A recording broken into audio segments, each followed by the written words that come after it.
this activity, we will be determining the reaction rate in the presence of enzyme, in the presence or absence of enzyme.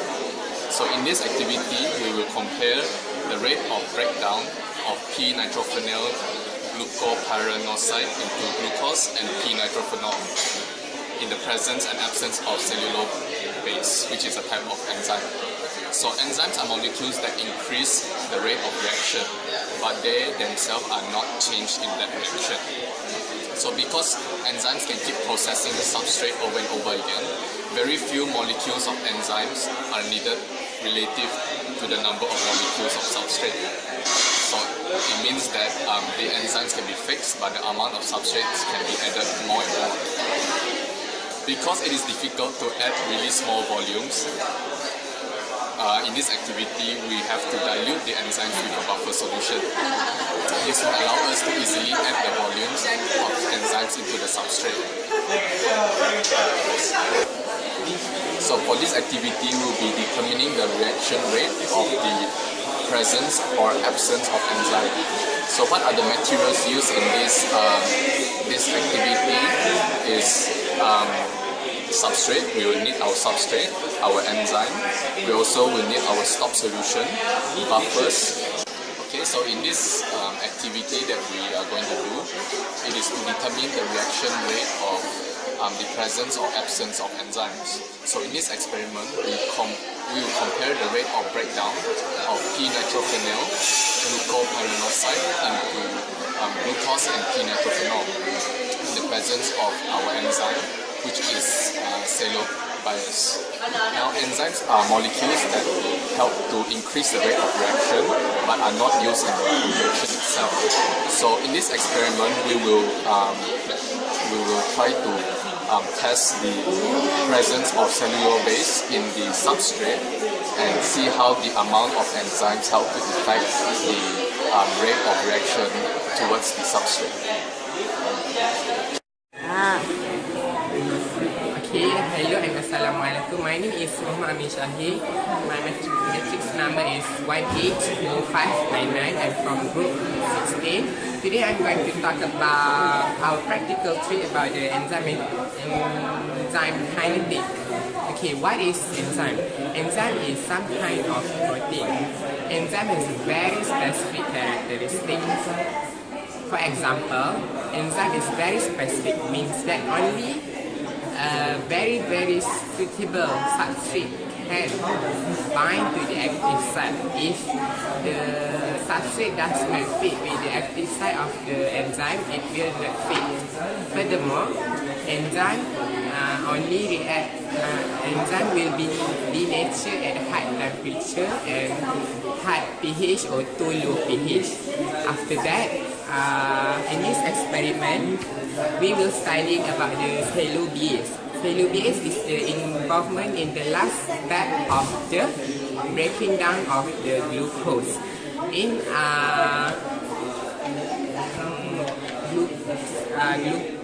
cellulose is a bundle of long chains of glucose that were found in plant cell wall. For example, in the plant wall of in the tree. And then this is a natural process that is used by many fungi as well as bacteria to produce glucose as a food source. Breaking down of glucose cellulose from plant into sugar is also an important step in the creation of ethanol and fuel. That's all from me. Thank you. Hello, good morning. My name is Norhani binti Abdul Mubin, metric number 180702, and today I'll be talking about what I've learned last week on second practical, which is about enzyme kinetics. So enzymes are typically proteins that act as catalysts to speed up certain chemical reactions that would take too long for them to occur on their own. So enzymes, they speed up the vast majority of the chemical reaction that occur in cells. Reactions that break down molecules, such as those involved in digestion or cellular respiration, and also those that build up molecules, such as the ones involved in photosynthesis and DNA, and also DNA replication. All these require enzymes. So each type of enzyme has a specific shape that complements to the structure of its substrate. The substrate is the molecules that the enzyme will convert into product, and the substrates that fits in substrate, they only fit to the indentation in the globular protein, which is called the active site, and the shape and chemical properties of this active site are critical to the enzyme's function. So for last week, our activity was the objective of our activity was to determine the rate of reaction in the presence and absence of enzyme. So in this activity, we will be comparing the rate of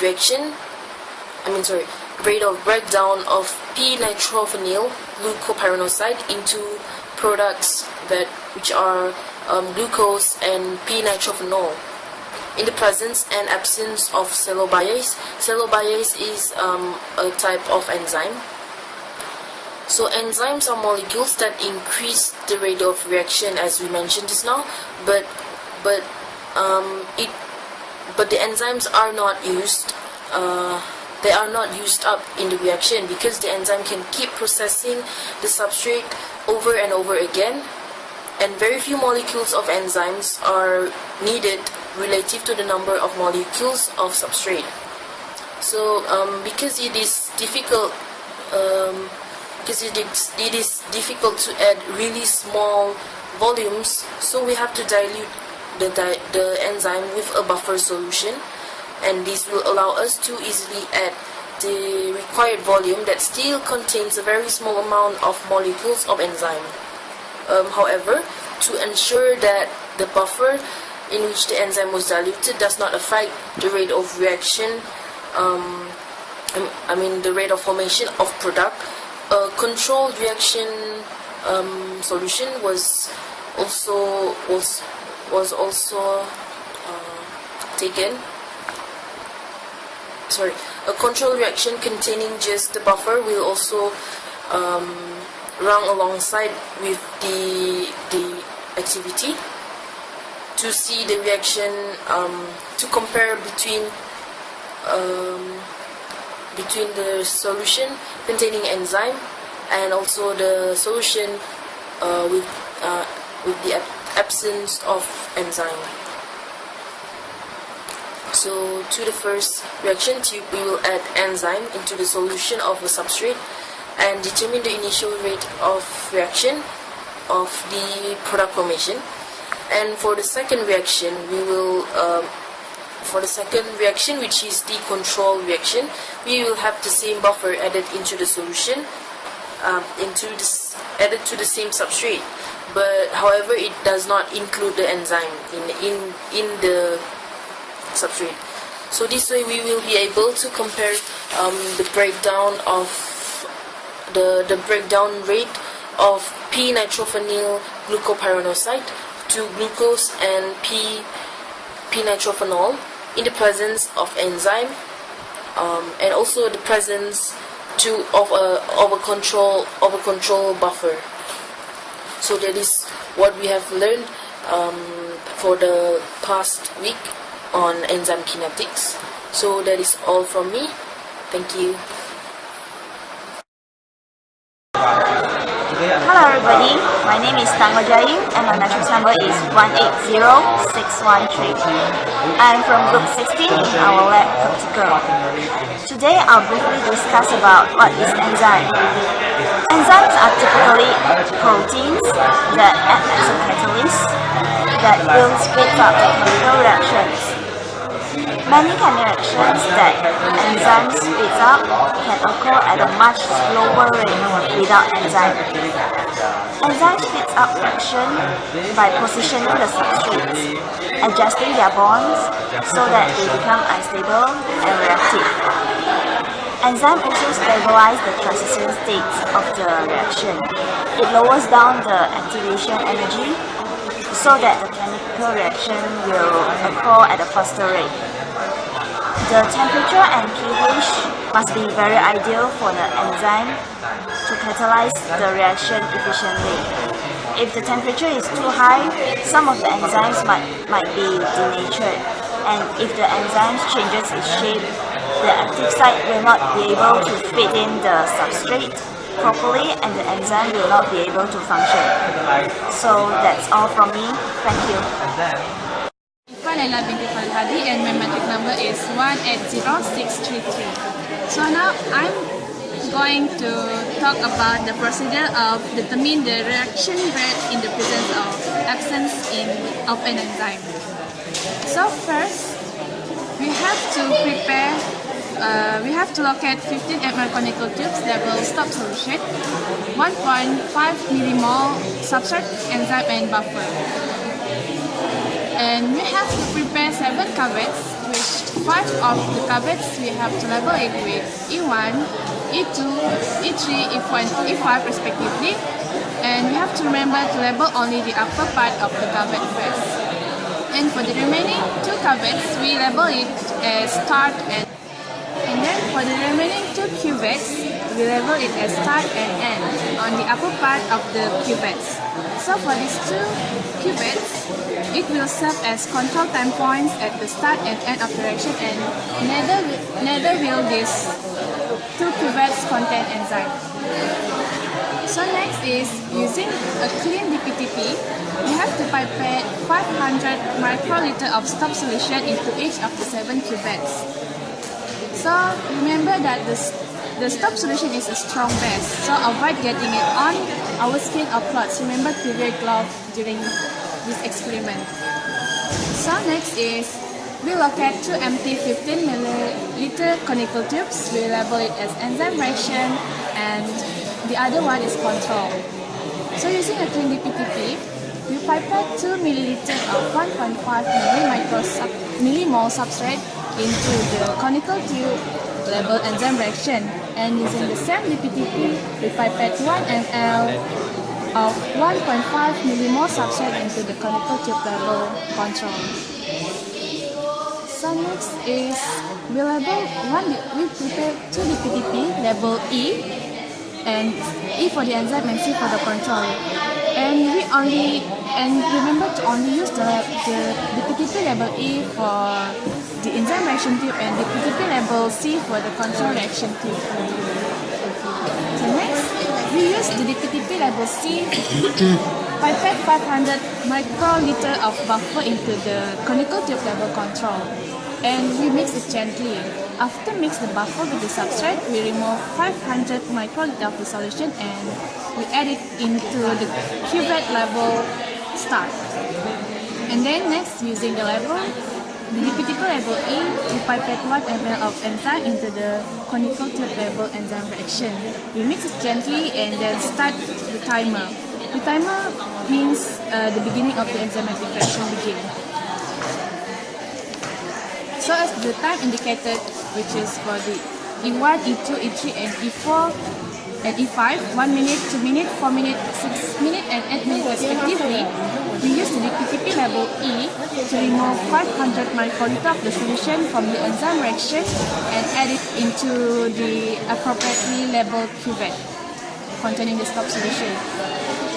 And then after all the enzyme samples have been collected, we use the DPTP label C to remove 500 microliter of the solution from the C reaction tube and add it into the cuvette labeled N. Yeah, that's all for this video. Good morning, my name is Hong Hai Thong, matrix number 179019, and today I'm here to share about some things in my experiment. And my experiment is about enzyme. So first of all, what is enzyme? Enzyme is the catalyst that can speed up the rate of a reaction by lowering its activation energy of the reaction. So when the enzyme must be a protein, and as we know, proteins have many level of structure, and when it's come to the enzyme must have the tertiary or quaternary structural level. And enzymes have the active site, which is very highly specific to its own substrate. The shape of the active site must be complementary to the active sites of the enzyme, so that it can bind to the enzyme and form the enzyme substrate complex. And the enzyme would not use up after the reaction. Of course, it will function well at its optimum pH or temperature. And different enzymes will have their different optimum temperature. In our experiment, we use the enzyme cellobiase, which can function well at the room temperature. The enzyme will be denatured at the extreme temperature or pH values. This is because when the temperature is too high, then the bond in the enzyme will be destroyed.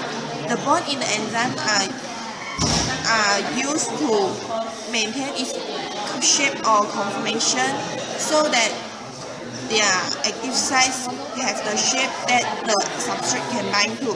So when the bonding is destroyed, the conformation of the enzyme will change, and also this will change the active site's shape. So the substrate can no longer bind to the active site of the enzyme, so there's no reaction can occur. So this enzyme cannot be functional well, and in this condition the enzyme is considered denatured. I think that's all. Thank you.